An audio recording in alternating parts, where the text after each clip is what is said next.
And Patterson. Thank you. Could you go to the next slide? So my job this morning is to sort of give a very brief overview of how we got to the point that we are today with bringing medicinal information to the agenda. Oh, I thought it was the next slide. Thank you. We can go to that too. You get both. I got ahead of myself, and I apologize. So essentially what we've been working on for the Health Information Exchange is to make sure that what has been procured is exactly what Wyoming really needs to develop a robust health information exchange for all providers. So before January 2017, we were all working to make sure that we had put together all the set of requirements that we wanted to be sure that the vendor would be able to complete and participate and provide for the state of Wyoming. So the RFP was approved by CMS in January. We solicited comments from the vendor community. We also released the RFP in January, the middle of January. So there was a lot of work going on in January around this RFP. In February and March, the team was very, very engaged in reviewing all of the different responses that were received. I think there were 12 responses that were evaluated, and the process that we went through included an oral examination of the vendors. And in essence, we completed the oral examination in April. So this has been a very long process. And the vendor award was May 22nd to Medicity. So since that time, we've been working with Medicity to complete the contract. I think contract negotiations are still underway. But we think it's appropriate at this point in our time frame to re-engage with all of our stakeholders, and Medicity agreed to provide our demonstration for today. So we're looking forward to your feedback. We're looking forward to your participation. And I think we're really looking forward to showing you the work that Medicity is going to be able to do for you. So with that, I think I'll turn it over to you, Eric. Thank you. Thank you very much. Thank you for having us. Just by way of agenda, I want to give you the headline and then introduce to you a couple people who came with me today. Curtis Bailey, our Senior Technology Product at the keyboard, at drums, Sean White, our Director of Client Engagement. So Sean has been watching from afar and helping me keep the implementation planning in alignment with best practices so we can be successful. Because we have an ambitious agenda. We're going to reach out to 27 hospitals. We're going to connect to 5 inventory EMRs, connect to the public health systems, manage alerts, lab results, public health reporting, move data around, integrate with pharmacies, with your public health systems, with other statewide networks, UHIN, COREO, connect to the trading partners. So we've got the landscape of hospitals, physicians, the post-acute care community with other trading partners, the public health systems. We're going to be able to serve data to Wyoming organization here, Department of Health. So that's a broad scope, but I want to tell you a little bit about our product solution portfolio. The first thing I want you to observe is that this is a full deployment. I've circled the application name in scope, and the big idea here is we look at the provider workflow, and we look at the goals of population health, so we can bring the success of Medicity and other statewide initiatives. We've done 9 statewide initiatives, a dozen different regional health information exchanges, and with this success, we're able to scale these services to the unit of one, the measure of one. In one physician office is serving one patient.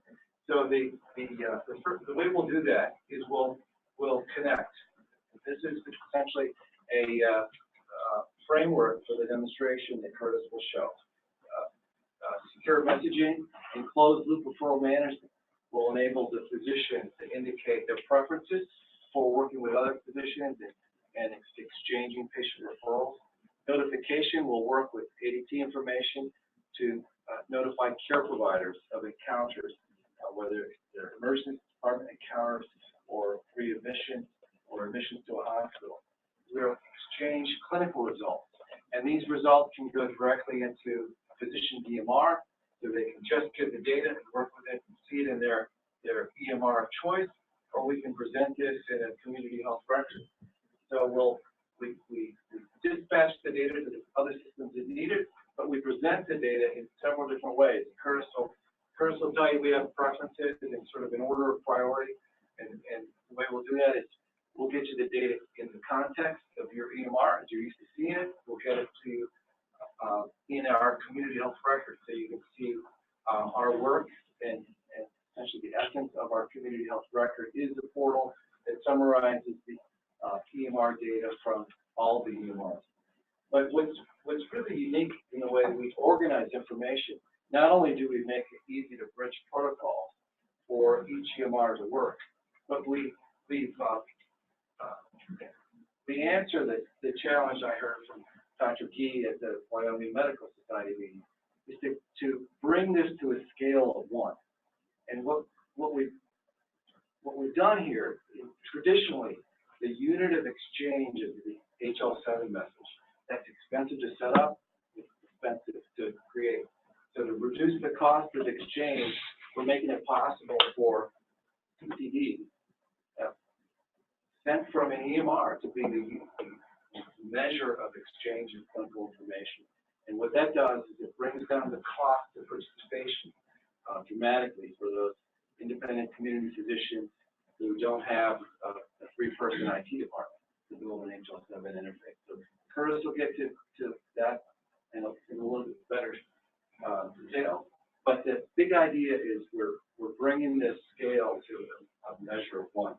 And then data mark is our way of, once we've cleansed and normalized and prepared all the data in our community health record, we'll make it available for export to the Department of Health analytics measures. One day that might populate your enterprise data warehouse or your RAISE projects, or we'll solve all that later. But we're going to receive, move, cleanse, prepare, and export data. So on the next slide, Curtis, what I really want to focus on is meeting the provider in their workflow. One of the reasons and one of the ways we'll make this project successful quickly is we're working with software that's been proven in multiple environments, but we will adapt it to each provider's workflow, each provider's clinical environment. So I'm calling out some examples of how we make that adaptation. You can result, you can present in your EMR workflow or within the portal. With referrals, you can indicate to your other providers in your network or out of your network what documents you'd like to have completed before you do patient intake. So if you're a sending physician office, you'll know exactly what the receiving physician office would like to have as an artifact to prepare for that encounter. Notifications enable the provider to indicate the population of interest. Who's in my panel that I'm focused on a PCMH initiative for, right? So here's a list of my patients. These are the things I'm interested in. Be it a PD admission, a hospital admission, essentially what are the triggers, and then how do I want to be notified? Would I like to text? Would I like to see the encounter or the notification on the work list? Would I like to receive it in context with my own EMR? So these are ways we adapt the proven software to each provider's environment. And finally, if you're using our organized community health record, you can filter on the data, you can sort and search. So those are some high points. Broad scale in terms of the sites of care, broad scope in terms of applications and the kind of data we work with, broad service in the way we manage, move the data. Hello, Dr. Bush. Oh. Let the record show Dr. Bush is here. And so what I'd like to do now is invite Curtis to actually show. So thank you for this opportunity to be here. A little bit about my background. Oh, I got to share it, huh? Thank you. I know I put it over there, but I didn't decide to share it, which is an important part of the meeting. So my background, I've been with Medicity for about 8 years. It doesn't seem like it's been that long, but it's been a fair amount of time. I started my career in IT as a network admin, desktop guy, replacing mice, re-imaging computers. And my background is pretty relevant to the state of Wyoming. I grew up in a town in central Utah called Vernon, Utah. They have 4 stop signs. You're 80 miles away from the closest grocery store, 100 from the nearest hospital. You have to plan your trips to the grocery store because you have to make sure you have enough gas and enough milk and enough eggs to make it to there. So I think I have a unique perspective in that I understand what it's like to live in rural America, live in a town where you're outnumbered by cows, pigs, and goats.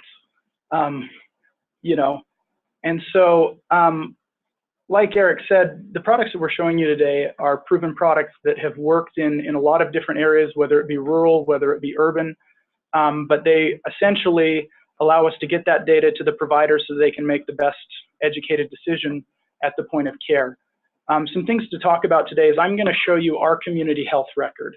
And as Eric was saying, we have some priorities and some things that we like as far as how we integrate with providers and their EHRs. Unfortunately, we've yet to find an EHR that has accepted our opportunity to allow us to demonstrate our software within their software. Turns out we even got some nasty legal letters from some of them because we were using things like screenshots. So unfortunately, I can only describe how that integration happens. But with your large, name brand electronic health records, whether they be on the acute or the ambulatory side, we prefer to do what we call a headless integration. And it seems a little bit gruesome, but the idea is that you never see any of our software. The idea is that we're integrated with them tightly enough that when you go into a patient's chart and you click a button within, let's say, Epic that says there may be external documents available for a patient, that we're able to produce for you data on that patient directly in your workflow, in your EHR, and you never even knew that Medicity ever handled that data. And that's our preferred method. We would love that if we could do that for every single provider across the country, because that's, at the end of the day, the goal of what we do with interoperability. Now, we have certain levels of adoption as far as technology is concerned that we can work with. So if your EHR is not able to do that tight, what we call headless integration, where you never know Medicity software is involved, we can do things like single sign-on with patient context. So now in your Cerner EHR, there's a tab that says Community Charts, and you click on that tab, and it presents you the interface that you're actually looking at today. You're able to navigate through that and see the data, and in some cases actually import it directly into your EHR. With the first option, you can also, with most EHRs that are contemporary, take data elements out of that integration and import them directly into your record. And then we have our lowest level of adoption, which is you only have the portal. So you actually have to log in, search for the patient, where in the other one it logged you in and looked at the patient in context automatically. And we find that this is going to be for your lowest technology adoption practices. This is going to be your paper-based practices. We deploy this a lot in the state of Colorado with long-term care facilities, nursing homes, because there's only a few real EHRs out there for them. We actually have some custom integrations that we've done with groups like Point Click Care, where we actually share patients across, and we have a custom API to move that data. So if they have technology like Point Click Care, we can move them closer to that first option. We know that not all of them do, and that they may have to accept that third option. And while it's not the most ideal option, it does get you what you need. And we have to, at many times, work towards what the lowest common denominator is. So that's what I'm going to show you today, but I just want to talk about the fact that even though I'm showing you our interface today, it is completely possible, and it happens every day, that it's completely integrated in your EHR. You never even know that Medicity touched the data. We're just handing you data in your EHR, in your workflow, and you go about your day as if Medicity was never even involved. We're the man behind the curtain, and just don't ask a whole lot of questions, right? So the first thing we have to do is we have to log in. Obviously, we credential ourselves. And I might have Okay, we didn't drop Wi-Fi, good. Okay. And what you're presented first with is a patient search. One of the other things to talk about is that we've actually bundled other pieces of functionality here in our system. So we've bundled the ability to go directly into secure direct messaging, and I hope it works this time because I know they restarted the servers last night. So if it breaks, just pretend that there's like a Google-esque mailbox, so it's going to come up great. Okay. I always worry when they restart the servers if it's going to happen or not. So essentially here you have a mailbox of your direct secure messaging. That was the clinical messaging that Eric talked about. We have a results inbox. So if you're a paper-based practice and you know, you want to receive results from a hospital that's contributing to the HIE, you have the ability to receive those here, look at them, and then actually print them out. We actually even have some functionality around auto printing where we can do it on a scheduled metric. So you can say every morning at 9 a.m. and at 2 p.m. I'd like you to print for me on this printer all of my results that you know, have happened, elapsed within that time. And so this would be, you know, specifically more for paper-based practices. We can also integrate those results directly into EHRs through HL7 interfacing. That's actually what I did for the first 4 years that I worked at Medicity, was write those interfaces for results and orders. And I've probably written over 2,000 of them in my career and established over 250 hospitals for that particular purpose in my career across the country. For a small amount of time, I set up half of the state of Ohio. So 147 hospitals in Ohio for results distribution. The other thing you can do here is referrals. We're going to get to that a little bit later. But what I want to focus on is actually searching for a patient in the community health record. So you have the ability here to search for a patient. You can enter first name, last name, date of birth, social security, or MRN. And MRN is extensible, so that could be Medicaid ID. It could be you know, a lot of different identifiers there that we can count as a quote-unquote MRN, or any amalgamation of those. So you can do first name and date of birth, or first name, last name, date of birth, social security number. You know, you can really use as many of those different data points as you want to hone in on a patient. Because we have 5 patients in this environment, I can get away with just typing the last name Smith and hitting enter, because, well, there's only one in the environment, so we can get away with that. Here we have Tiffany Smith, and you're able to see right here we have access additional records. That's functionality built right into the HIE that is essentially break glass functionality. So if that patient had possibly opted out, or we have the concept of what we call granular consent, where they hadn't allowed this particular provider to have access to their records, you would be able to break glass and see that data if you needed it to, but it's a completely auditable function. And so we know who broke glass, when, where, and why. As you can see here, you actually have to you know, give a reason, and those are customizable on an environment by environment basis. It also protects us for things like protected data types, right, as well. So if we receive records that have confidentiality issues, we would probably preclude those unless you were to break glass to see those. But that's all. Some of that, how that's configured, is up to be determined on, you know, your governance model and things like that. I just want to talk about the fact that that functionality exists and that it's very robust. Some of the other things that we can do here, and I hope it's not too small to see, so I might zoom in just a little bit here, is that you can see if we hit this little plus sign for Tiffany Smith, we can see that she's actually had encounters in a couple of different locations within our mock HIE here in our demonstration environment. So she's been seen at City Center Hospital and also at City Center Specialists. One thing that's core to the infrastructure that we set up within the HIE is the ability to do master patient indexing or patient matching. And so we have the ability to take in the data, and even though there may be some deficiencies in the data, still match one person to one belly button. And that's the best way I could describe it, is that, you know, you're born with one belly button, and we want to make sure that we take all of this data and match it to that same belly button, as it were. So you can see here that in all actuality, her date of birth was transposed at City Center Specialists when they sent their data in, and they actually made her to be much older than she actually is, 81 instead of 54. But even with that deficiency in the data, we were still able to match Tiffany Smith to Tiffany Smith and create this longitudinal record for her. What are you using for PI? It's our own proprietary patented master patient index. Okay, so any other questions?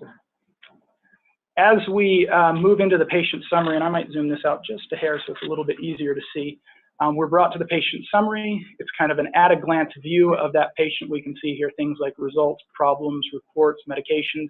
You can actually configure this on a user-by-user basis, what they see first and how they see it. So if they want to see meds, problems, allergies first, and then maybe results later, they can do that on their own.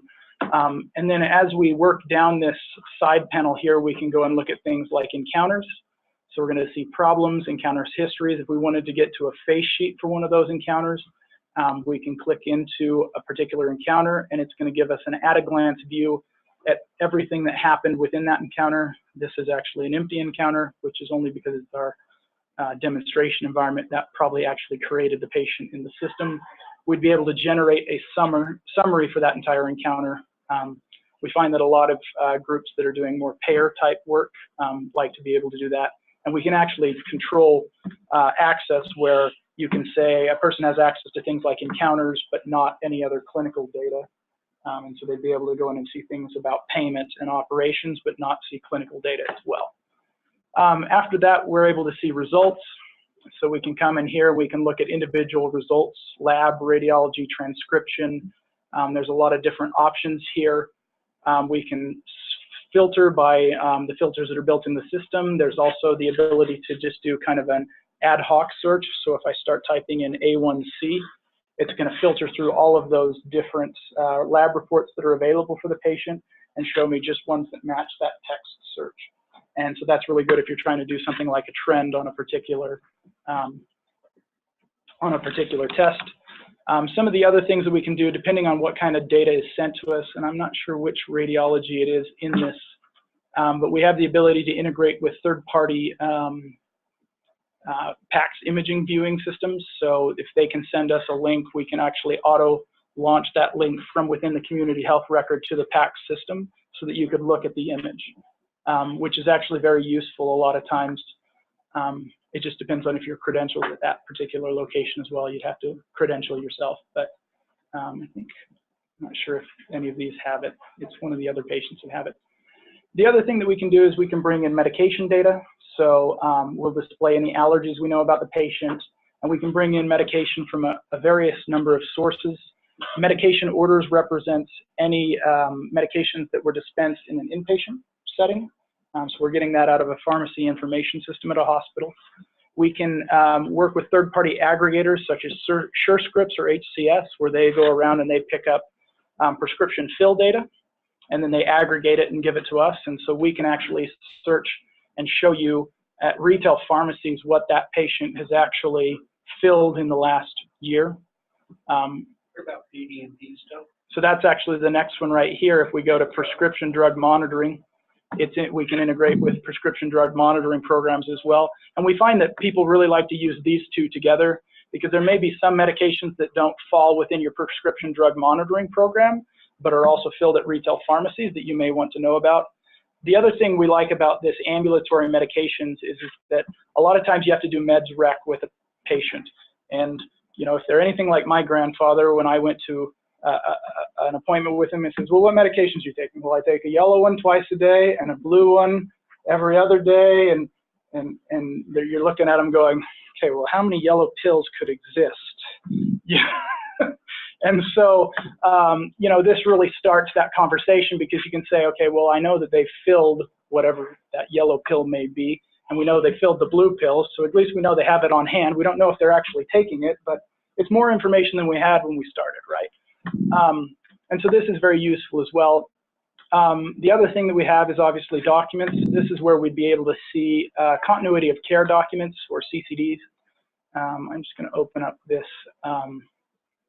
this filter here. So this is one that's been contributed. So this would represent, you know, a summary of care that comes from maybe an ambulatory group, or maybe it comes from a hospital as they're discharged. The other button we have here is we call Find External Documents. So that allows you to pull documents from other foreign communities. So let's say we're here in Wyoming and we want to get data out of Co-Rio in Colorado. We click that button, it would go and query Colorado. If we had a connection at the same time with UHIN, it connects to UHIN. IDHIE could be one as well, South Dakota Health Link.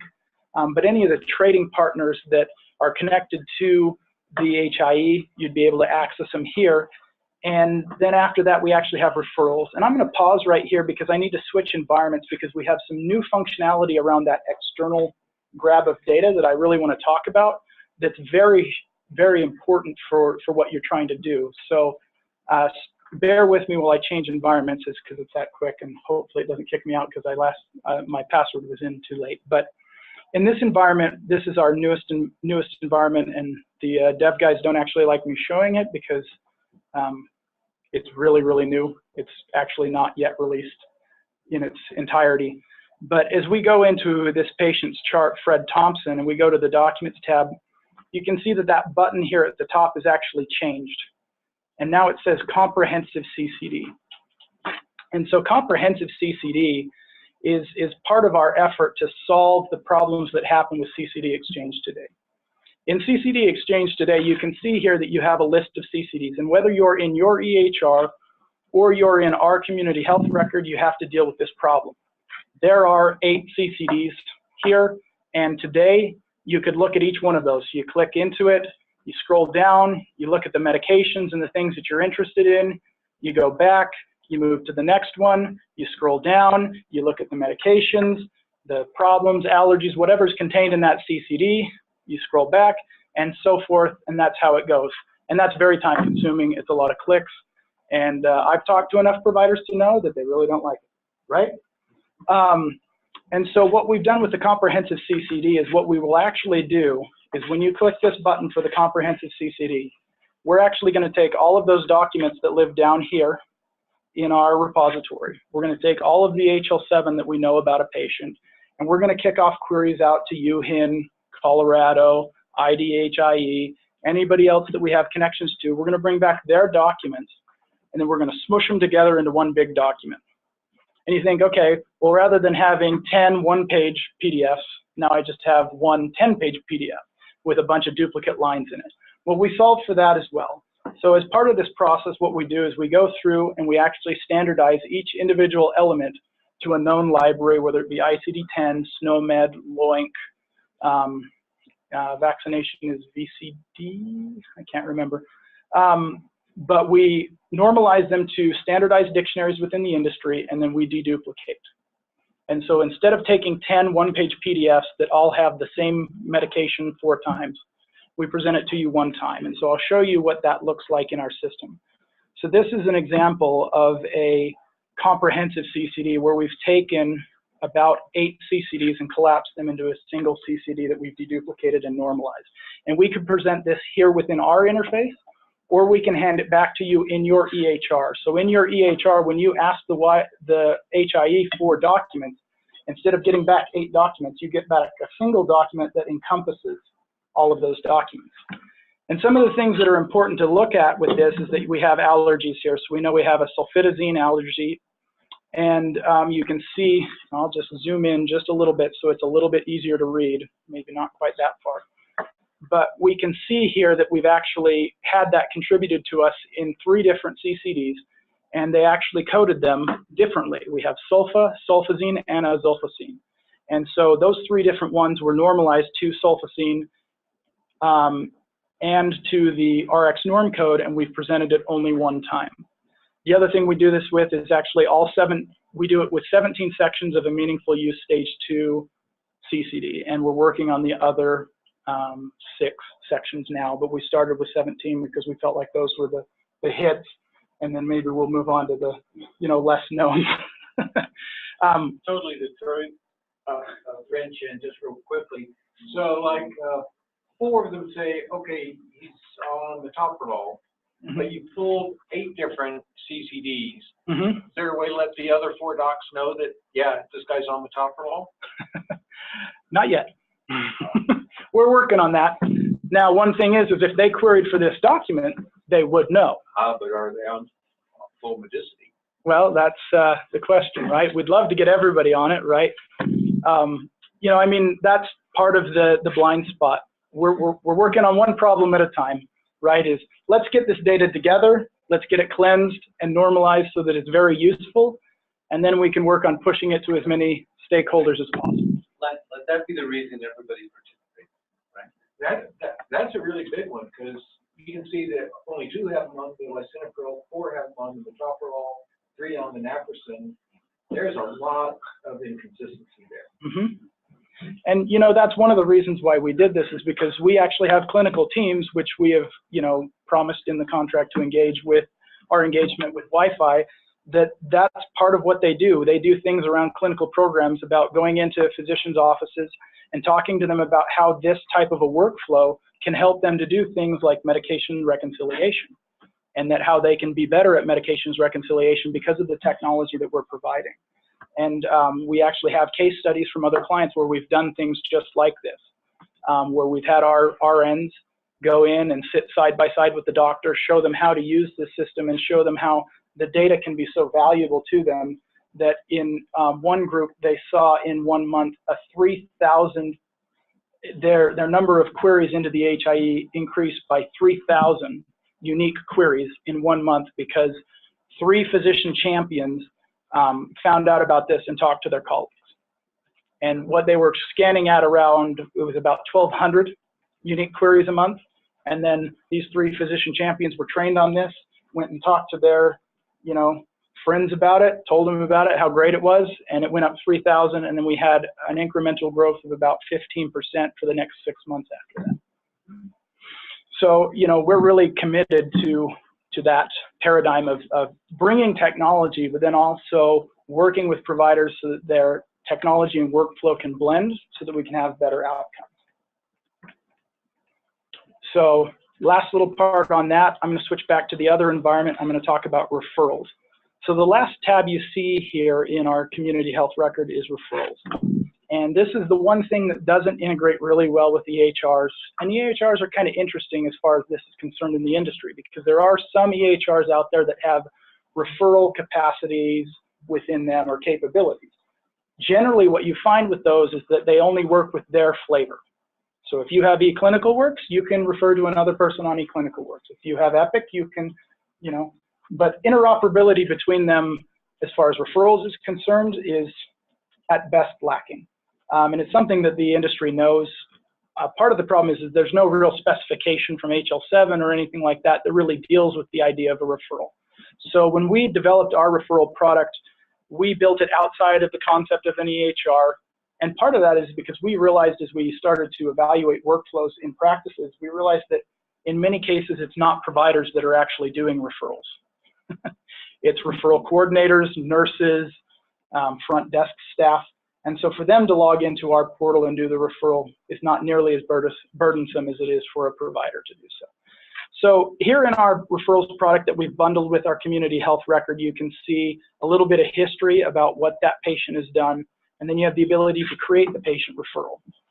So as you go through creating this patient referral, it presents you with a wizard. That wizard asks you questions.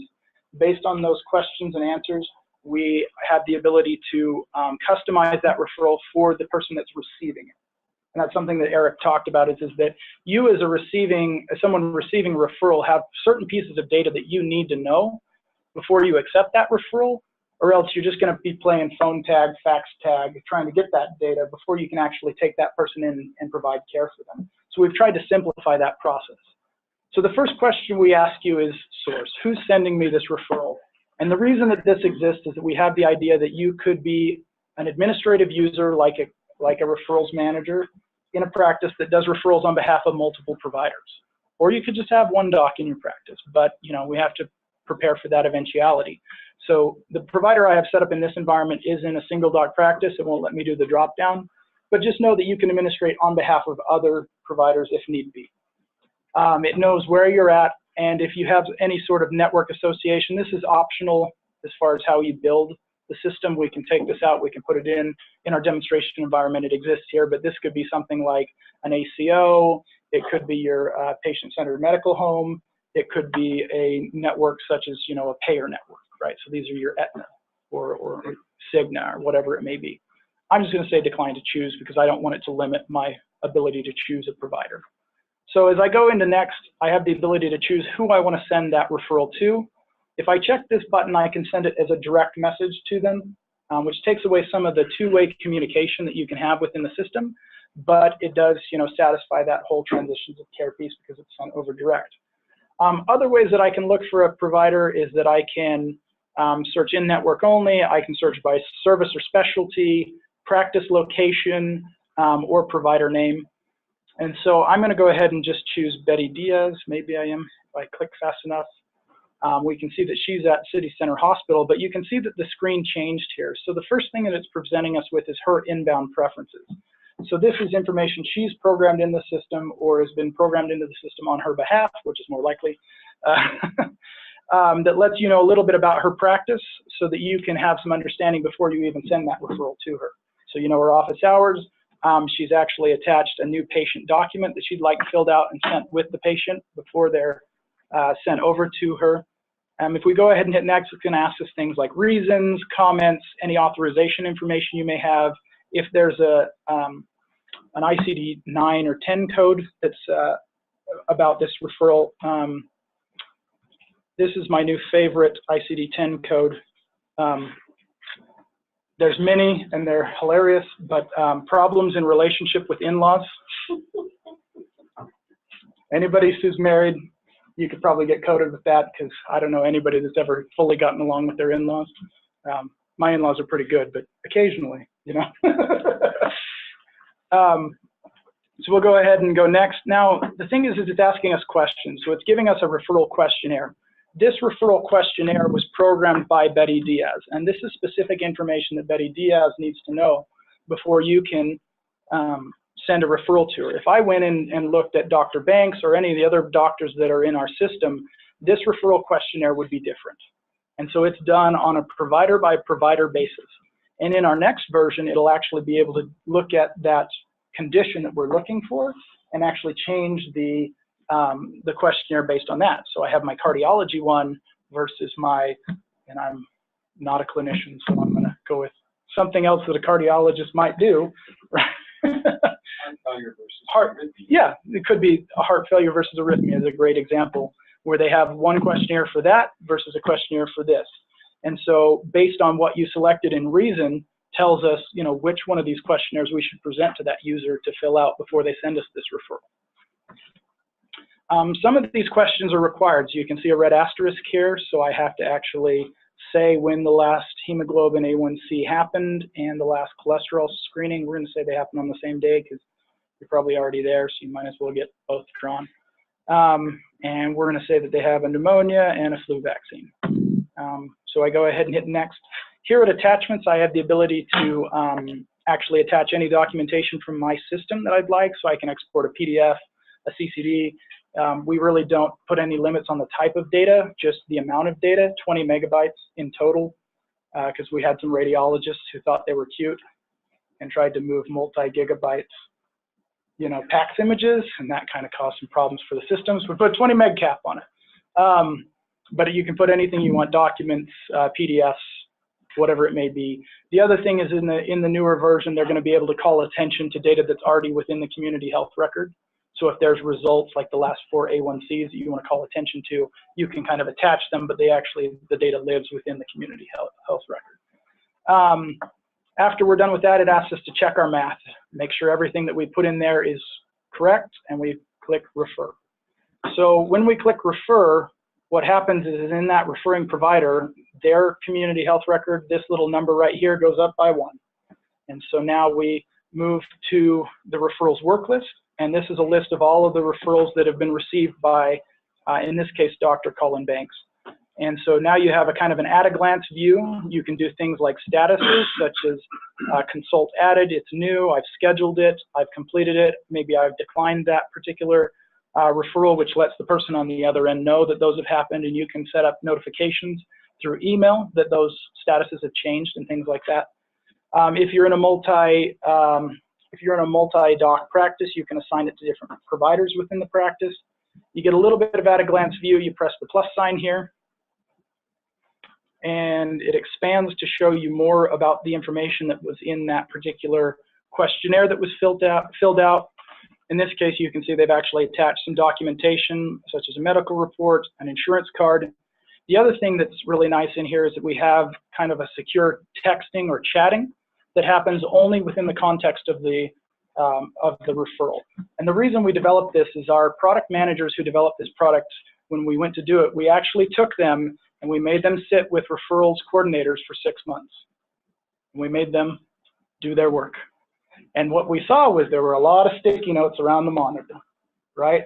Call Kim at, Dr. Johnson's practice, 2 p.m. Monday, right? And so rather than have some of that happen, this phone tag, fax tag, stuff like that, we built in this texting. So you can see here what happened is Betty Diaz sent over, says, hey, we didn't get his insurance card attached. Can you go into the referral, scan that, attach it, and upload it to the referral, and then I'll be able to see it on my side. We never talked on the phone, and we never went to our fax machines. Pretty cool, right? Fax machines, it's like 2017, and we're still using fax machines, really? And even if it's just whatever they need to talk about within the context of that referral, they're able to chat back and forth. But to update it, and maybe at the end you say, hey, we saw Tiffany Smith, and this was a little bit of information about it. I've also uploaded, our summary of care so that you can see all the tests that we did and everything that goes with it. But it really streamlines some of that workflow. And so we have work lists here where you can see the ones that you've received. You can see the ones that you've sent. So those would be, hey, if you're getting a text saying, hey, upload the ID card. So you can go in there and actually upload that ID card. The other thing we have here is the ability to, customize your questionnaire. So in questionnaire management, if I actually click the button, it will go in there and allow you to create that questionnaire. It's real easy because if you want a text box, you just drag it in there, you give it a label, and you put in whatever questions it is that you need to do. The same thing can happen for your inbound preferences, which we saw as soon as we selected Betty Diaz. In this case, he's added in here his office hours, what insurances he takes, sample directions. The document has sample directions to his practice, and his new patient intake form. So that hopefully that's printed out, given to the patient before they actually even show up. So that right there is referrals in a nutshell, and that's the community health record. I'm going to do a time check right now just to make sure we're on time because I've been talking for a while. And if we have questions, what's the next piece? Eric, do you start talking here, or does Sean start talking here, or do you want me to do him on notified? Yeah, I'd like to ask Jan and Joe, where we can pause on the demonstration and make sure we vetted that completely before we talk about. I want to leave you with the feeling and understanding that we'll be present during the implementation. We'll talk about roles and the functions, and I very much like to satisfy Sean White's appetite for, I want to know everything about what's going to happen, right? Because he's in planning here, even though Jerry and I are still in contracting here. But I'm just, sorry, I was just thinking, if there's a lot of people on the phone, would this be a good time to ask them if they had specific questions? Yeah, I think so. I think it would be very I appropriate. really feel like it's been quiet on the line. Dr. Gee, we've met, so it's you. I invite you to go further if you'd like. So great presentation. Looking forward. It looks quite powerful. Like the idea that it's going to be interrelated into the EHRs, so we can, and would you call it a headless presence? Being a neurologist, I guess I have issues with that, perhaps, but we won't go there. So I'm listening for timeline for integration into practices, listening for the discussion on sustainability. We talked about that at the Medical Society meeting. Functionality looks good. Those are the questions I have, and you haven't got to that yet, so I don't want to delay or take the conversation in a different direction. I do have patients at 1 o'clock, however, but however you want to give me that information, I'd appreciate it. Okay. Well, in the 7-minute summary on the implementation, we were going to start with the RP calls for hospitals first, then labs, and other regional providers, and then physicians. But Ruth and I have already agreed that once the contract's done and the work plan, the project plan set, we can adapt. If we come all, we'll be ready. Because our focus is going to be enabling the software environment quickly. This is what we know how to do is by creating. My gut says, based upon hearing what's happened in the past, if we successfully implement a large hospital with a meaningful clinical practice of physicians, be they independent or employed, with and find a way to access other state data, other THR data, we'll have enough water to drink that the horse will come to the well, right? I think that was the metaphor, right?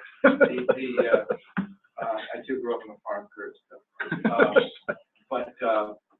So we'll be ready when you think Athena will be ready. So that's a TBD, but we're going to be ready, set, go. Dr. Bartholomew, you've been patient. No questions right now.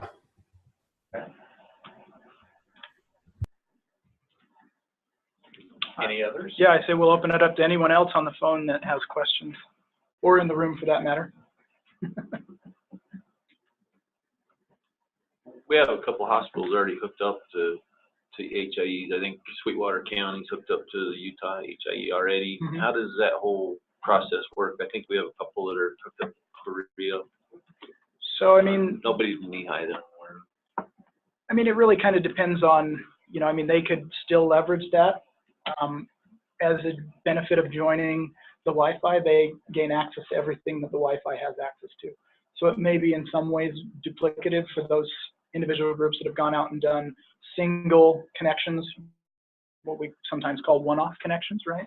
Where, it's a one-to-one pairing between them. And, but, one of the real values of a health information exchange is that you make one connection to the HIE, and then by virtue of that, you gain all that the HIE has. And so that's kind of how we envision it is that, if Wi-Fi is connected to Colorado, to Idaho, to Utah, even if they wanted to connect to some larger groups like Care Quality or the DoD, by joining Wi-Fi and doing that single connection from your EHR, you're then able to leverage those extensible connections that the HIE is doing.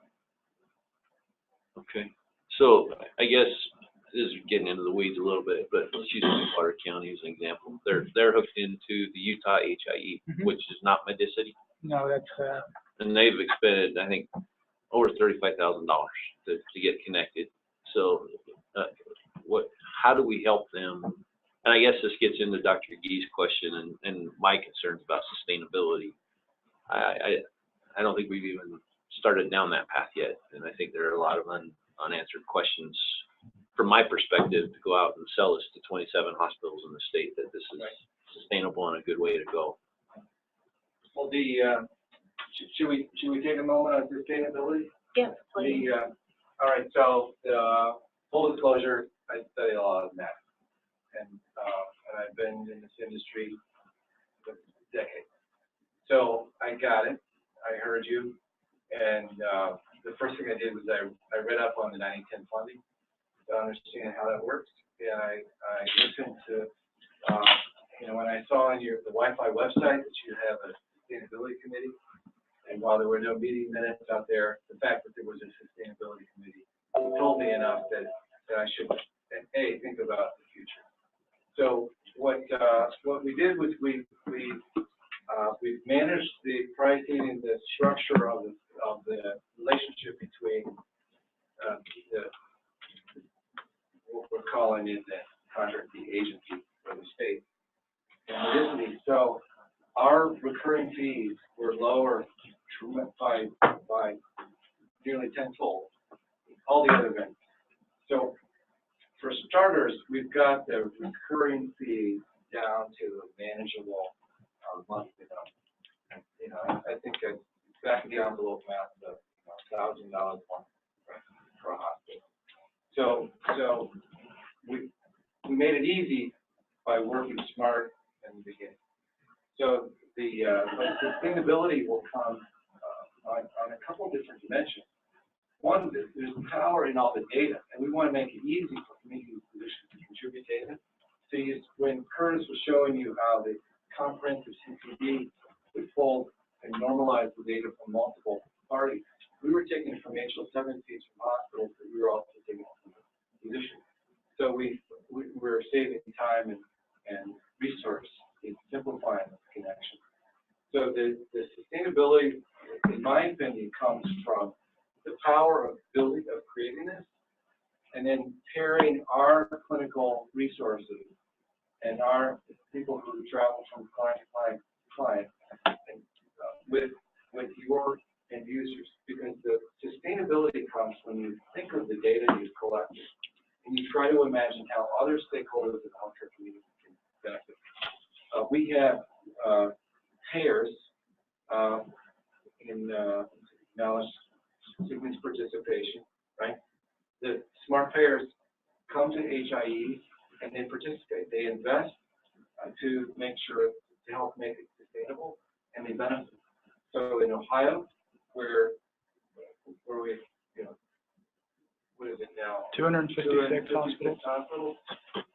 In Michigan, we have 135 hospitals. In Wisconsin, where we have 3/4 of the state connected. Payers enjoy either daily lists of their members who appeared in an ED or hospital, or they get real-time notifications, just like the one first demonstrated, where the care manager at the payer can be notified in real time. So payers, they don't like to wait for the claim. They know they should engage their care management. So a big part of sustainability is creating the value with an eye towards the provider who creates essentially the clinical data and uses it. But then turn it on its side to find new ways to make it valuable. And a lot of that value is built by first building that data asset. If the Wi-Fi in the first year only got one hospital, it's only as valuable as one hospital, right? Once you add that second and that third and that fourth, it's just like Facebook, right? Facebook wasn't really interesting to anybody until all of their friends were on it. And then it got less interesting when your mom and your grandmother got on it and they like every single post you put on there, right? So maybe it got a little too far. But, once your friends started joining Facebook, Facebook became a lot more interesting to you because you can, see things that your friends are doing, you get to see about it. It's the same way with a community network like this. The first hospital joins and it's great. We got the first hospital's data and everybody can see it. But it's when you add the second hospital and the community providers and things like that, that we really build value in that data asset. And as we build that value in that data asset, that's what causes people to want to come, right? Because part of it's that fear of missing out, right? But second is that, we're building a system that has value, that has data that's cleaned, normalized, and is useful to you in your workflow. Why would you not want that, right? And so there's pieces of it. So giving an example. So one of the things, when you contract with Medicity, you join a cohort, a family of other HIE, other enterprise. And we've built essentially a website where employees and clients alike contribute content and ask questions, sort of the internal resource. We come together once a year. So when this happens, they hear stories of what other clients are doing to make sure there's sustainability. So Co-Rio, recognizing they built the data asset in Colorado, they went to they found a grant-funded initiative, got some public funding to make this hospital data available to the skilled nursing facilities in the state. So 104 long-term care skilled nursing facilities joined Co-Rio, and they took the patient intake time from 6 hours down to 6 minutes. So gone was the chest chart. The chest chart. Chest chart is their who you call loose ends of facts. So the sustainability was propped up temporarily, right? Because grants don't last forever. But a really novel thing happened. The skilled nursing facility was a real win, right? They didn't pay, but they shortened their intake time. Safer, bottom line, safer care transition. We've got another client in Wisconsin right now they've got an IAPD, they're months behind you, but they've got an IAPD grant application. What they're gonna do is they're gonna solve that skilled nursing facility problem from the other side of the coin. So they're gonna eliminate the blind spot of the hospital. When a patient's discharged to a skilled nursing facility, you got anybody watching readmission, when you talk to any care managers, transitional coaches, what do they tell you? I'm spending time trying to figure out which, skilled nursing facility I can discharge to, because they're not all the same, and I lose complete track of my patient. So we've found a technology and a company to partner with that can take an MDS report, CMS data set report, and the way we parse the CCD, we can now parse this MDS report, turn it into structured data, and make it a contributing data element to a community health record. So now the care manager at the hospital can see the clinical data created by the skilled nursing facility, even though there's no EMR in the nursing facility. So a big part of sustainability is asking what's possible. So it's we're blessed that there's Medicaid funding this 90/10 grant from CMS and the state to build through DEI the HIE infrastructure and to sort of build a reservoir of clinical data. And then it'll be up to us, frankly, to sit in rooms and ask, what is it that we've done now that can help, Dr. Bush with some of his other initiatives and some of his other programs. So it's this,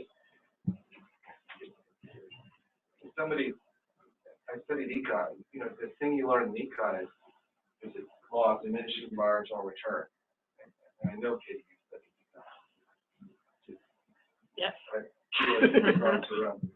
But in healthcare data, it's the law of increasing marginal return. The more data you get, the more people who share it, and the more powerful it becomes. So it's, for me, that's why this career has been interesting, because it's opposite everything you learn, right? Which is utility diminishes with use. The more of it you have, it's supposed to diminishing value.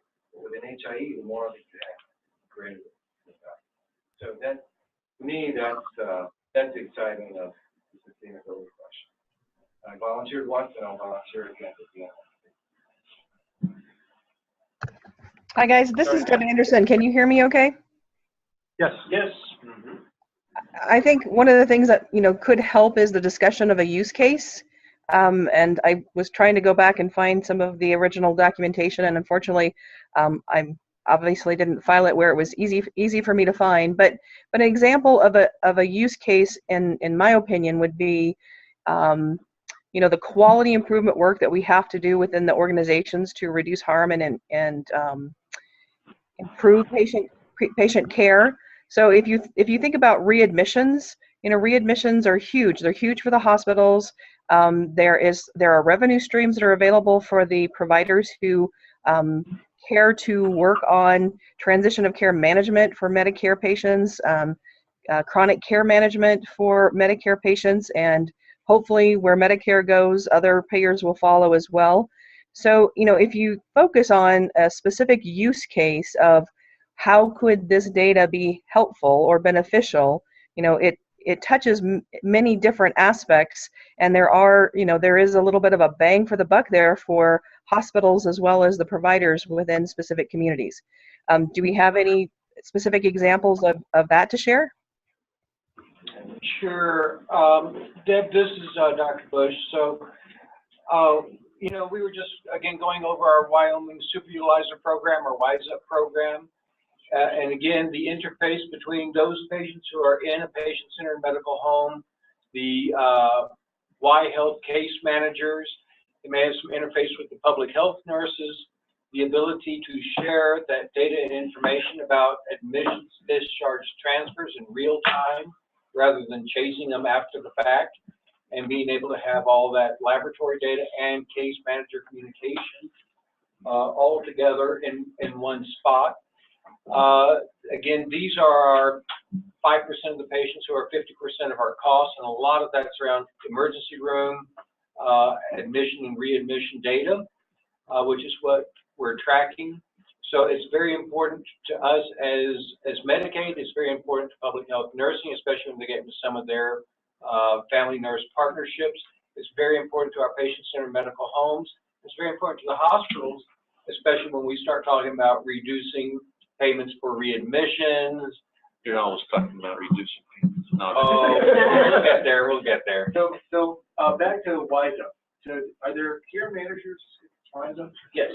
All right, so Curtis, this is a good question. Actually, the first rule, right? Could you use referrals management to make a referral to a WISA case manager? Well, or care manager? that's actually an interesting use case we've seen with referrals in Michigan, is that it actually caught us off guard because they actually onboarded some services that we weren't ready for or used to. So they started bringing on food banks, diaper banks, you know, groups that I went, what? Hold, you know, Social determinants. social, yeah, I mean, social determinants of health. You're solving for those, and so you know that very well could be that, you know, and so we've actually started with some groups to onboard these non-traditional stakeholders to something like the referrals platform, where you know, you don't have to give them access to any clinical data necessarily, you know, but you can say, hey, I have a patient here who's struggling with, they're in a, what do they call it, a food desert, you know, and so can we get them over to the food bank so that they, you know, and I would imagine you guys have a lot more rural research outreach with the food bank than they have in Salt Lake City. In Salt Lake City, they have vans that drive to rural communities in the town square and deliver, you know, boxes of food and stuff like that. And so, you know, part of that is maybe that van makes a trip out to their house and drops it on their porch or whatever it may be, you know, but these are things that, you know, as much as we talk about the healthcare angle, you know, can make a difference in healthcare when it's not a healthcare stakeholder, right? And so there's a lot of use cases we've seen with things like that. You know, going back to those medications, you know, being able to see fill data and PDMP data, right, for your WISE-UP program, being able to send a referral over to one of those coordinators and then for them to go in and be able to look at what prescriptions they filled and where. You know, when we turn that on in Ohio, you know, it's not our job to slap cuffs on anybody. That's a conversation that needs to happen between a physician and patient. But we had anecdotal evidence that it, you know, cut down on the number of patients that were receiving narcotics because the provider had prevision that, you know, and this was the case that was told to me, is that, you know, you got a patient that shows up at the ED, says, man, I got really bad dental pain and I got a molar, or, you know, I need a root canal. It's Saturday night. I can't see my dentist until Monday. Can you just give me some Lortab to get me through the weekend? Well, pull it up. Looks like, well, you've filled Lortab 3 times in the past week at these 3 different pharmacies from 3 different physicians. Let's have a discussion about that. And so, you know, we're all in with use cases like that. As a matter of fact, we have a professional services offering that is specifically around opioid use and tracking it and better understanding it through things like our analytics in the data mart, but as well as preempting it with workflow. So with that segue, can I take the last slide, and then we have, what, 15 minutes before the meeting is scheduled to adjourn. We've got 40 minutes in the room before somebody else knocks on the door. Thank you for that, Katie. So on professional services, dedicated on location, right? So we're going to focus first on deploying the software. So that's, remember, we're hosting the software. We know the software. We get it applied and set up your environment so we can begin receiving data. Our advisory services team has nurses, care managers who will listen, watch, and learn before all the adaptation begins. So our advisory services include clinical process consultants, and we're focused there. But all our work around interfaces is to adapt to user preferences and the variation of the EMRs that we see out there, and the dozen or so hospital systems and multiple flavors of Meditech conversion. You know, with Meditech and some of these other EHRs, what version you're on really matters. So we've seen most all of them. We've built more than 256 different EHR connections. So whether it's referral or notification, we'll work to make sure everybody in the community is able to express their preference. But we're also staffing to the outreach function. So it's not just Andrea who, gasses up and knocks on doors, right? But who's in the room that's done the outreach in the past? Right. So we've all sort of worn that hat, and we know that, as Chris said yesterday, 90% of it's showing up, right? So you just got to be present, and we're trying to do that. Those are, structurally sort of the dimensions of our professional services outreach, clinical advice, sort of that interface and software deployment, and so project management, and of course project management. So, is there anything else that we should frame in the way of the discussion before we ask the room to sort of pontificate on, the ideal future state? Because I've heard, I've obviously been working a little bit behind the scenes, as Eric's been kind of working through the contracting side, but, as we kind of get that settled and finished, you'll see and hear a lot more from me, obviously, on the professional services side. So, as Eric said, we've got a big team. We've got project managers, integration analysts, outreach, advisory, a lot of different folks that are going to be participating and contributing to the success of what we're trying to do here. I've heard several different strategies, so that's something that I'm very interested in hearing more about, kind of the strategy and goals around how we want to approach going after hospitals or going after practices, and how we want to kind of build a strategy to accomplish what we want to accomplish, build momentum, because obviously, as Eric said, the more data that we get and we collect, either for consumption within our CHR or for distribution, the more data we get, the value just skyrockets. So we want to build a lot of excitement and get folks engaged and involved. So once we set that strategy, we'll build a project starter, we'll build a project plan. Sean and the project management team have lots of artifacts for discovery and sort of questionnaires, if you will, that will, there'll be a part of the project where, be a handful of people in the room who feel like all they're doing is sending out the discovery documents, checking them out, checking them in, consolidating here. So there'll be, that phase of the project where there's just a lot of fact gathering. We'll start sharing interface specifications and start all that's part of the natural course of the implementation, which we've been through over time and time again. Yeah, definitely. I mean, and implementation, maybe overlapping implementations. There's a lot of things we can do in parallel. A lot of phasing we can talk about. So there's a lot of different ways we can look at this. And we've done it in a lot of different ways in the past. I've been involved with Colorado and Cobrio for about 5 years now. I've been with other HIEs from the ground up, like in Great Lakes. I was with them since the beginning, 2010. So I've seen how we start by building the committees and building the infrastructure and build the goals and strategy, and then go from there. So there's a lot of things we need to talk about, obviously, but exciting times.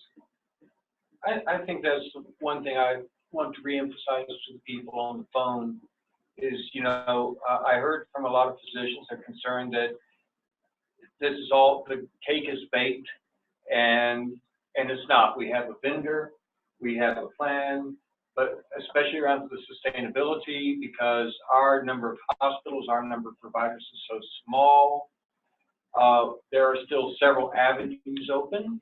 And this needs to be the result of informing you guys of where everybody is and getting your feedback and coming up with a sustainability plan that works for everyone. I am absolutely convinced given the work and the way the proposal came forward, we can make this a sustainable project.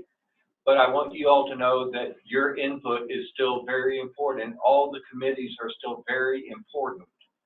So we've given you a very robust structure, but everything in Wyoming has to be Wyomingized, and sustainability is no different. Because when you talk about Ohio and even Iowa, you got hundreds of hospitals, 27?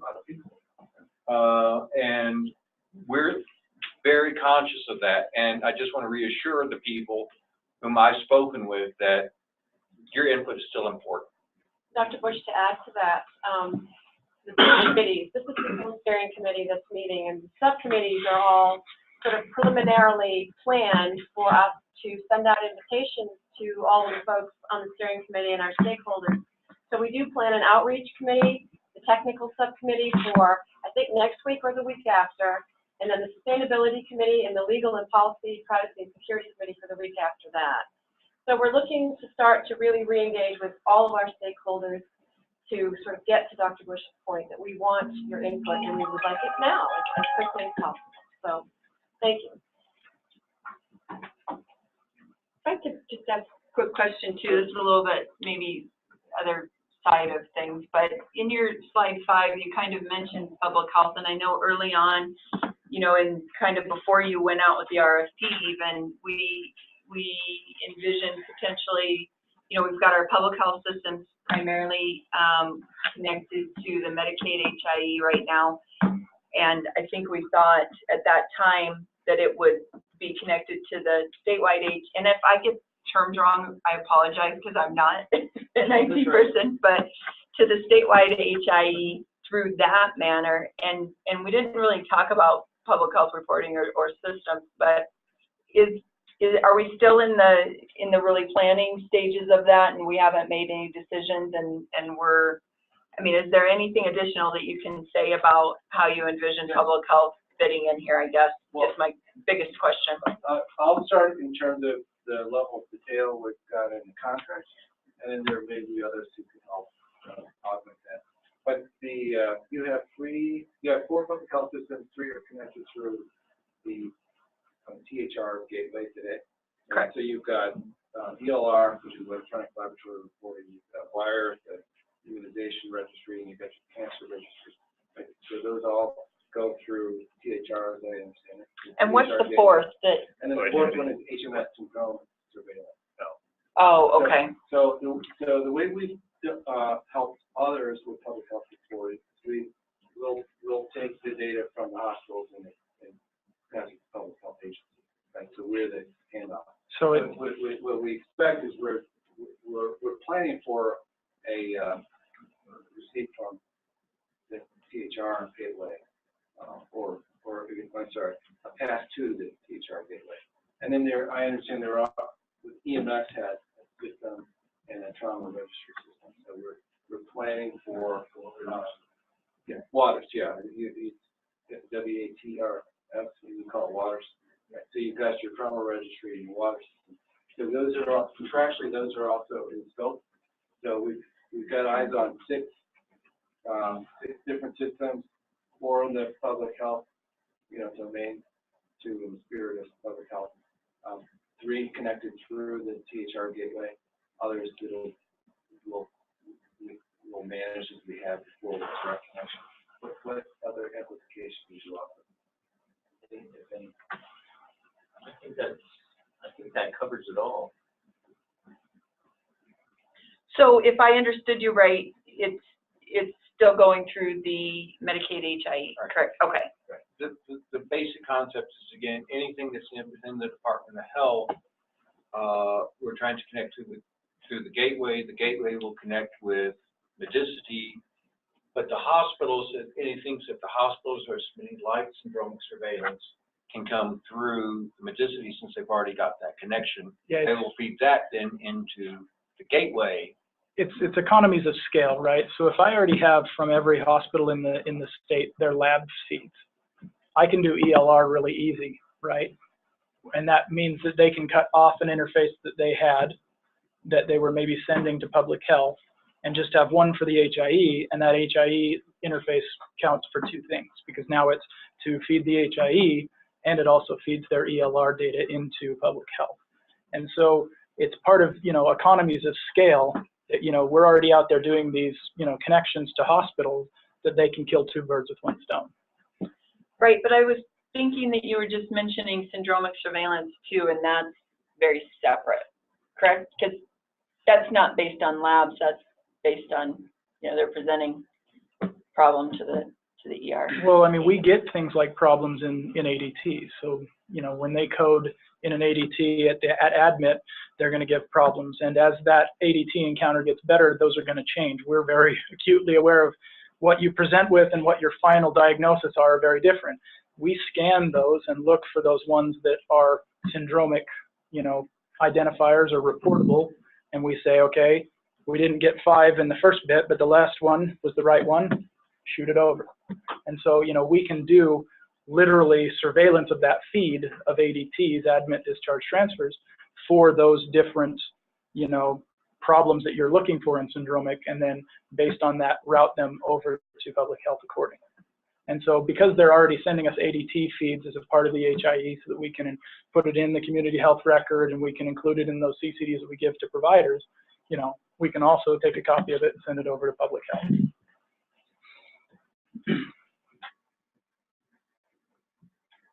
Can't wait for ADTs here, so cool. Well, and that's the other thing is I didn't even demo Notify, but with ADTs, now we have the ability to send a care manager or a provider staff, hey, your patient was in the hospital yesterday, they're probably not going to show up for their appointment. One of the really cool use cases we use that for is home health. And this is really important in rural communities like Wyoming is, if you have to drive an hour and a half to get to that patient's home to do a home health assessment, and you can find out before you get on the road and drive out there that they were admitted to the hospital last night, you can save yourself the trip, right? I mean, even more than that, we are currently only getting daily feeds from 2 ERs in the state. Mm-hmm. With basically ADT and Notify, we are now going to be able to get daily ER log sheets so the case managers can reach out to them the very next day. Well, it may be even faster. I mean, those notifications can come go real time. Yeah. And so near real time, a minute and a half. But all right. But like when we were talking with Dr. Babson's office, and they're going, well, these are our superutilizers who we can't get to. They get the notification real time. They can do that. We've actually seen a use case around that where it was a diversion program. So what happened is we had some care managers that were listening to ER admits, and then based on getting that admit to the ER, calling the patient, finding out what was going on, and then possibly diverting them to a less costly site of care. So can you do this scenario? Because we were just discussing this morning. So can you see that a person comes in and they've got an emergency severity indicator of 4 or 5, which means it'd be ripe for diversion, then contact the PCP, and then the ER would be less afraid of doing an EMTALA violation and diverting them to the PCP office. There's probably some things in that workflow that need to be massaged, but it is something that we've, and we need to do some more digging into it. But there was a diversion program that did something very similar to that, except for it involved a care manager, not a PCP. And so that care manager would be the same. Right. The main point is if you got an ESI of 4 or 5, then they don't need to be in the ER, and then you've got them set up so the ER can document that it wasn't a dump, it was. Right. I think the difference between your scenario and the scenario that is in our use case is that it was required that they voluntarily leave the ER, so that it wasn't, right? Well, I think you're talking about Coastal Connect, and they started with Pete. If you've ever been the parent of a firstborn, they're all. They cough twice and you're heading to care. You work. Right, so they were diverted were helpful to the young parents who were there because they didn't know it better. Right? Can I ask another question? Sure.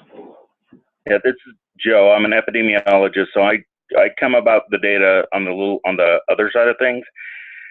And and this may be real early in the whole game plan and everything, but is there going to be a path or any way for people like me to go in and look at the data from a population perspective rather than a patient? I don't care about a patient. I don't care about individual patients. I care about the population. So I want to know how many people were diagnosed with diabetes last year in Wyoming. Is that kind of stuff available, or do you just have specific reports that you turn out, or that kind of stuff? Joe, do you work for a university or for the Department of Health? No, I'm the chronic disease epidemiologist, so I have to track all of that stuff. And HIE has always sounded to me like a perfect way of getting a bunch of registries that we don't have currently, like a diabetes registry, and being able to go in and look at the actual incidence rates rather than just prevalence. We have other ways of getting, have you ever been diagnosed with diabetes, but we don't have a way of finding out who's been diagnosed with diabetes in the last year. That's incidence.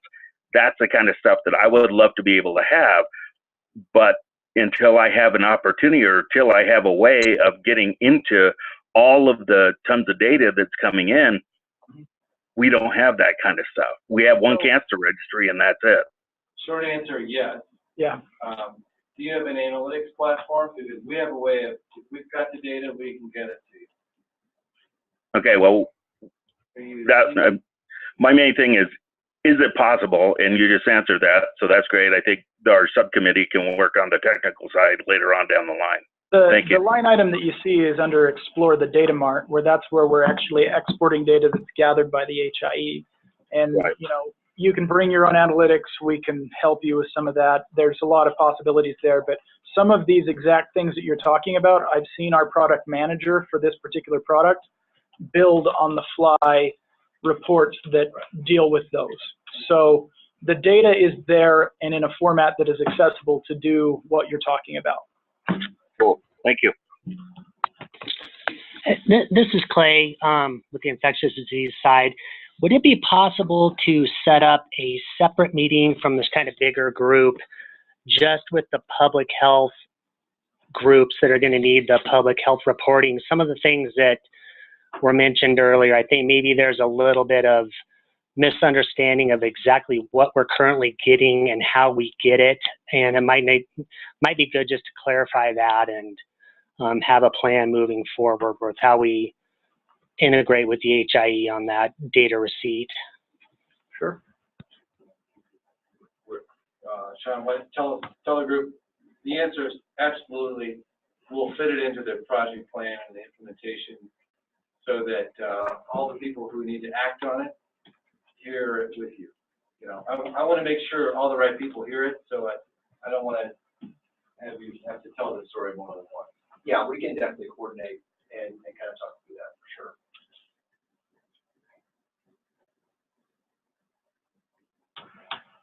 Other questions? But right now, Clay, all we're doing is, you know, getting the names of the systems in a list, right, in a contract. So don't worry, we haven't passed that critical path where there's rework involved. All right. Well, thank you, Ed. This will be the first and only meeting that I end on time.